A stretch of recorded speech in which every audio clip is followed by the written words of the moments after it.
I'd like to take a few minutes to talk to you about proper footwear on the rowing machine.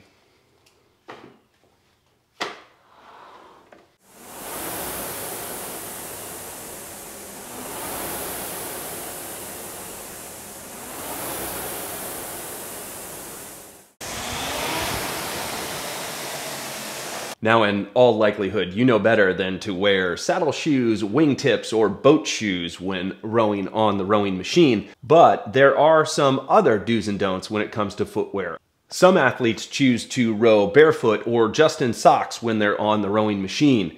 This is a very unique individual because oftentimes, if your foot is not shaped in the perfect way, you're not going to be able to maintain your heel in the heel cup of the foot stretcher. Further, if you're rowing without socks and just barefoot, or even rowing with just socks, you may not have enough protection against your heel and can open yourself up to blisters.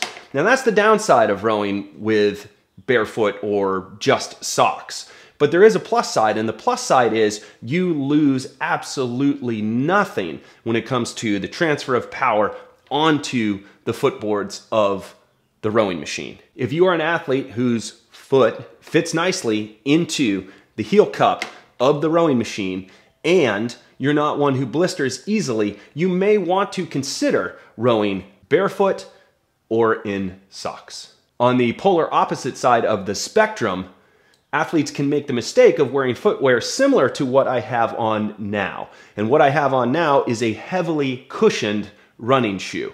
And although these feel very cushiony and comfortable and nice to stand in and move around in, this layer of cushion is really robbing me of power as I work to push into the machine each rowing stroke. Also with the added cushion, my foot is further away from the foot stretchers, and with the added heel, my feet are higher. So if you do enjoy wearing more cushioned shoes because they're just more comfortable for longer durations of time on the rowing machine, you may want to consider the fact that you'll need to lower the foot stretcher one click in order to get your heel down low enough relative to the rest of your body. And we did a whole video on foot placement. I encourage you to watch that video. We'll link to it at the end of this video. But foot placement does matter on the rowing machine, and if you're wearing footwear that is going to lift your feet higher and take you further away from the machine, it is going to affect how your knees rise to meet your body. More on that at the end of this video. Stick around.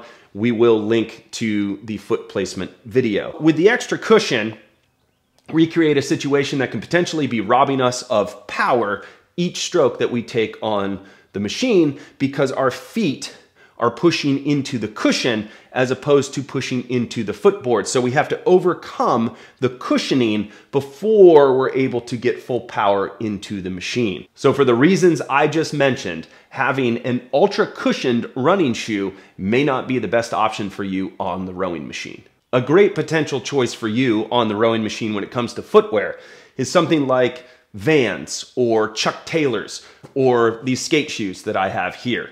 And the advantage of these shoes is that they have limited cushioning, but enough to protect your feet on the rowing machine. They have a level platform where the heel is not raised. And that's important. The heel to toe drop in a shoe can make a difference. And it's just as it sounds. The heel to toe drop is the heel elevated and the drop down to the toe. And that's measured in millimeters. The larger the number, then the greater the drop, the more that your heel will be elevated. And in the rowing stroke, the last thing you want is for your heel to stay elevated as you are pressing out of the front end. If you are wearing a shoe that keeps your heel elevated as you are pressing, you are requiring a lot of knee flexion and quad action in order to take your stroke. On the other hand, if you are rowing with a shoe that has less heel to toe drop and is flatter, you can much more easily settle that heel as you press across the rowing stroke. And allowing the heels to settle, you're going to get more activation of your hamstrings, glutes, and low back across the drive of the rowing stroke. So being in a shoe like this with a level platform, just enough cushioning to protect your feet when you are on the rowing machine, and a platform that allows a high level of power transfer without cushioning absorbing some of that power transfer is really what you're looking for. So for me, I am a huge fan of these trainers. They have a flatter platform, limited amount of cushioning, and also important, are very flexible in the toe box.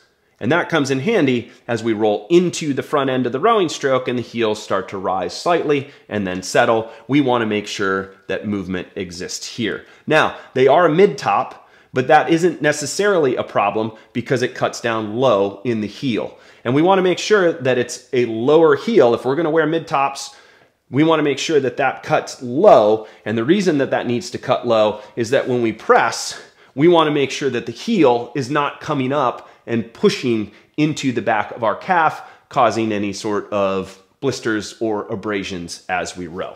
If you can get away rowing barefoot or just in your socks on the rowing machine, you will have an advantage in terms of your power transfer onto the footboards each and every stroke that you take. For those of us who aren't able to row barefoot or with socks because we're prone to blisters or abrasions, then what we're looking for is a shoe with a limited amount of cushioning on a flat platform that allows us to transfer power onto the machine and move freely into and out of the front end. If you found this video useful, please like, subscribe, view our ever-expanding catalog of rowing videos, and please know there'll be more content coming to you soon.